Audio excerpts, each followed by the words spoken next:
पहली कविता का शीर्षक है तार। दृश्य यह है कि एक फौजी जवान लड़ते लड़ते शहीद हो गया है और उसकी यूनिट से घर वालों को एक तार आया है कि आपका पुत्र शहीद हो गया। शरीर आने में 4 दिन लगते हैं। वो 4 दिन की एक तार के आने से वो 4 दिन में उस परिवार में क्या हुआ, ये मैं आपको संकेतों के माध्यम से बता रहा हूँ कि कैसे बताऊं उसे कि एक तार आने से हम सबके जीवन के तार टूट गए। कैसे बताऊं उसे कि एक तार के आने से हम सबके जीवन के तार टूट गए हैं। कैसे समझाऊं उसे हमने जो सुनहरे सपने संजोए थे वो आज तार तार हो गए हैं। कैसे उसे समझाऊं, उसके बेटे को समझाऊं कि एक तार ने उसके पिता को आसमान का तारा बना दिया। कैसे समझाऊं उस अभागन को कि एक तार ने उसे सौभाग्यवती से विधवा बना दिया। कैसे समझाऊं उस व्याकुल मन को एक तार ने वर्तमान को इतिहास में तब्दील कर दिया। आज फिर तार आया है, वो पुनः हमसे तार जोड़ने अंतिम बार आ रहा है।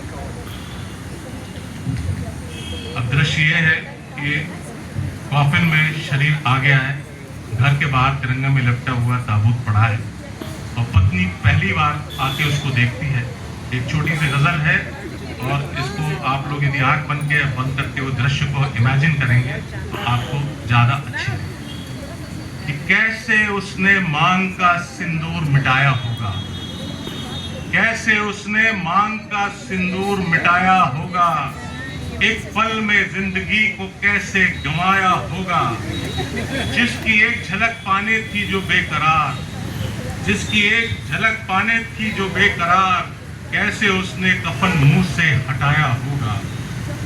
रंगों से झिलमिल जिंदगी थी उसकी, रंगों से झिलमिल जिंदगी थी उसकी, कैसे रंग सफेद उसने अपनाया होगा। आंखें सूखी हैं मगर होठों पर मुस्कान उसके, दर्द सीने में कैसे उसने दबाया होगा। और बीच राह में जब छोड़ गया हो रहबर, राहे मंजिल पे कदम कैसे बढ़ाया होगा। कैसे उसने मांग कर सिंदूर मिटाया होगा। कई महीने बीत गए, अकेले रहने की आदत हो गई, बच्चे बड़े हो रहे, दिनचर्या सामान्य है, लेकिन जो नहीं है वो उसका पति। कविता का शीर्षक है इंतजार। 10 महीने राह देखने की आदत सी पड़ गई है। 10 महीने रात से देखने की पड़ गई है। एक पल इंतजार करती रहती हूँ कि कब डाकिया खत लाएगा। वो आ रहे हैं 2 महीने के अवकाश पर। कि कब डाकिया खत लाएगा कि वो आ रहे हैं 2 महीने के अवकाश पर 10 महीने तो बीत गए हैं। रोज गाय भैंस को दाना डालती हूँ, खेतों पे काम करती हूँ, बूढ़े सास ससुर की सेवा भी कर रही हूँ, पर डाकिया नहीं लाता कोई खबर। अब तो टेलीफोन की घंटी भी नहीं बजती। हर बार निराश होकर जब बिस्तर पर निढाल हो जाती हूँ तो सामने दीवार पर उनकी फोटो और उस पर चढ़ी माला मेरे सारे प्रश्नों का उत्तर दे देती है। पर कैसे समझाऊं इस व्याकुल मन को।